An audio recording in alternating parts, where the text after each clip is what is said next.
आज हम एक ऐसी खूबसूरत नज़्म की बात करने वाले हैं जो हमें सिखाती है कि किस तरह एक छोटी सी नेकी, एक ज़रा सी रोशनी गहरे से गहरे अंधेरे को भी ख़त्म कर सकती है। चलें इस दिल को छू लेने वाली कहानी की दुनिया में चलते हैं। तो कहानी शुरू होती है कुछ इस तरह। टहनी पे किसी शजर की तन्हा बुलबुल था कोई उदास बैठा। शायर हमें सीधा उस बुलबुल की तन्हाई में ले जाते हैं। हम महसूस कर सकते हैं कि एक परिंदा है जो दरख्त की शाख पर बिल्कुल अकेला और बहुत उदास बैठा है। अब जब हमें ये मंजर नज़र आ गया है तो चलें ज़रा बुलबुल के दिल में झांक कर देखते हैं कि जैसे जैसे शाम गहरी हो रही है इसके दिल में क्या ख्यालात आ रहे हैं। तो बुलबुल सोच रहा है कि भाई सारा दिन तो उड़ने चुगने में ही निकल गया, मतलब खाना पीना ढूंढने में, और उसे पता ही नहीं चला कि कब दिन खत्म हो गया। अचानक से रात सर पर आ गई और वो बिल्कुल अकेला और बेबस रह गया। और जैसे जैसे रोशनी मध्यम पड़ती है ना, वैसे वैसे बुलबुल की हिम्मत भी जवाब देने लगती है। उसके आसपास की दुनिया जैसे काली चादर ओढ़ रही है और उसके दिल में एक खौफ बैठता जा रहा है।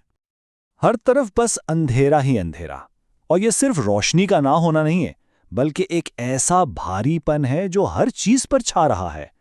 बुलबुल को लग रहा है कि वो इस गहरी तारीकी में कहीं खो गया है। और फिर उसके जहन में सबसे बड़ा सवाल आता है, पहुंचूं किस तरह आशियां तक? मैं अपने घोंसले तक, अपने घर तक कैसे पहुंचूंगा? ये एक सादा सा सवाल है, लेकिन उसके पीछे बहुत गहरी बेबसी और मायूसी छिपी है। लेकिन जब लगता है कि अब कोई उम्मीद बाकी नहीं, तभी एक बिल्कुल गैर मुतवक्का जगह से उम्मीद की एक छोटी सी किरण नजर आती है। बुलबुल का जो रोना था वो अंधेरे में जाया नहीं हुआ। पास ही एक नन्हे से जुगनू ने उसकी आवाज सुन ली, उसका दर्द महसूस किया और उसकी मदद करने का फैसला किया। यहां इन दोनों किरदारों में फर्क देखें जरा। एक तरफ है बुलबुल जो बड़ा है लेकिन परेशान है, रास्ता भटक गया है, और दूसरी तरफ है ये नन्हा सा जुगनू जो बहुत छोटा है मगर मदद के लिए तैयार है। इसका दिल बहुत बड़ा है। तो आप देखते हैं कि ये छोटा सा कीड़ा क्या कहता है और उसके इस छोटे से वजूद के पीछे मकसद कितना बड़ा है। जुगनू की बात सुनिए। वो कहता है, हाजिर हूं मदद को जानो दिल से, कीड़ा हूं अगरचे मैं जरा सा। यानी वो मानता है कि मैं हूं तो एक छोटा सा कीड़ा, लेकिन मदद के लिए दिलो जान से हाजिर हूं। इसका छोटा होना उसकी हमदर्दी के आड़े नहीं आता। और फिर वो जो बात कहता है वो तो कमाल है। क्या गम है जो रात है अंधेरी, मैं राह में रोशनी करूंगा। वो सीधा बुलबुल के डर को खत्म कर देता है। कहता है, फिक्र की क्या बात है, अंधेरा है तो क्या हुआ, मैं हूं ना रोशनी करने के लिए। और अपनी रोशनी के लिए वो लफ्ज इस्तेमाल करता है, मशल। ये सिर्फ रोशनी नहीं है, ये एक टॉर्च की तरह है, एक ऐसी रोशनी जो अंधेरे में रास्ता दिखाती है। और ये रोशनी आई कहां से?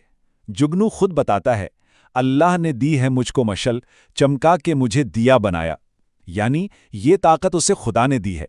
उसे एक जलता हुआ चिराग बनाया ही इसीलिए गया है ताकि वो दूसरों के काम आ सके। यही उसके वजूद का मकसद है। तो इस छोटी सी कहानी से, इस बुलबुल और जुगनू की बात से हमें जिंदगी का क्या बड़ा सबक मिलता है। चले नज़्म के निचोड़ की तरफ चलते हैं। और ये आखिरी शेर पूरी नज़्म का खुलासा है, हैं लोग वही जहां में अच्छे आते हैं जो काम दूसरों के। यानी दुनिया में असल अच्छे लोग वही हैं जो दूसरों की मदद करते हैं। इससे कोई फ़र्क नहीं पड़ता कि कोई कितना बड़ा है या छोटा, असल चीज़ खिदमत का जज्बा है। तो आखिर में सोचने की बात यह है कि जिस तरह इस नन्हे से जुगनू ने बुलबुल के लिए अंधेरी रात में रोशनी कर दी, इसी तरह हमारा भी कोई छोटा सा अच्छा काम किसी की जिंदगी में उम्मीद की किरण बन सकता है।